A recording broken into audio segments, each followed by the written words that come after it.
Hello everybody. I've just watched the Queen's funeral and I wonder what you made of it if you were watching. One thought for me is the guys who are carrying the coffin. My life, they must have strong upper arms and shoulders. But did you see also the most moving bit for me was the end of that hymn, Love Divine, where it says, till we cast our crowns before thee, lost in wonder, love and praise. What a fantastic hymn. So that's going down on my funeral list. But it was amazingly quiet, wasn't it, round here today? I don't know what it was like with you.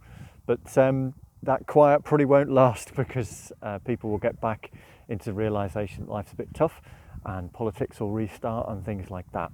So it was just a reminder last week from me just to see the work that Gail and Heidi and others are doing up at Blandford, and to hear that in the sort of June to September period they'd seen an increase of about 150% on last year in terms of the amount of people coming for parcels. And well, thank you for being able to respond to that.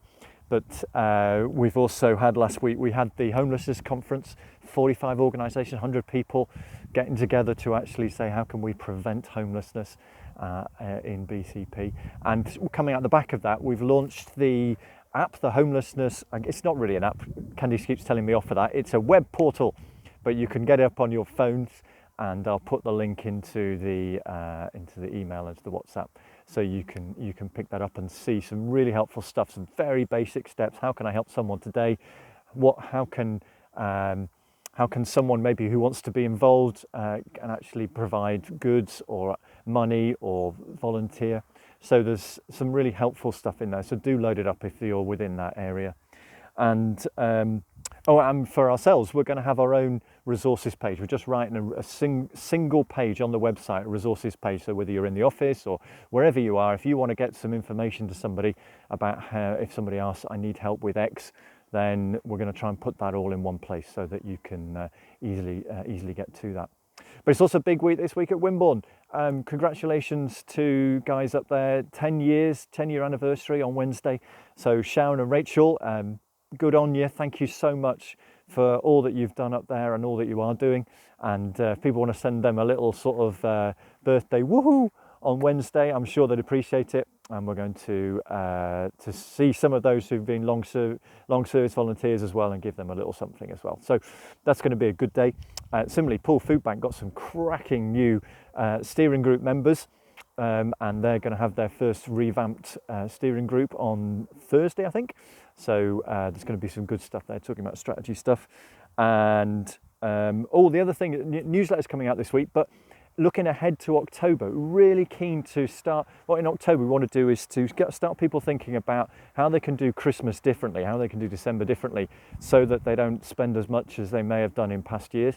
So any ideas that you have, or any things that you can put into a social media post, Candice is really looking for ones from each of the different projects, if you've got a moment to do that, because that might be a way of us adding value into people's lives at this time. And of course, the one thing that we do need to talk about is that we're going to get an all year round beach hut this time. So the trustees and myself have been talking about that, and so Claire and Emma are going to sort that for us in the coming week. So we'll let you know details of that, because it's been really good to see that the beach hut this summer has been well used. So look out for that to coming down the line. I just found a quote which I actually used last week at the homelessness conference that the Queen put out in her 2014 Christmas address, and I really like this because it refers to you guys. When life seems hard, the courageous don't lie down and accept defeat. Instead, they are all the more determined to struggle for a better future. So let me say it again. When life seems hard, the courageous don't lie down and accept defeat. Instead, they're all the more determined to struggle for a better future. And the good news is, from us as a Christian perspective, we don't do it alone. So in Psalm 27, it says, wait for and confidently expect the Lord. Be strong and let your heart take courage. So after a very different day today, Monday, the rest of the week, pray that you'll take courage and have strength for the week. Thanks for all you do. Talk to you soon.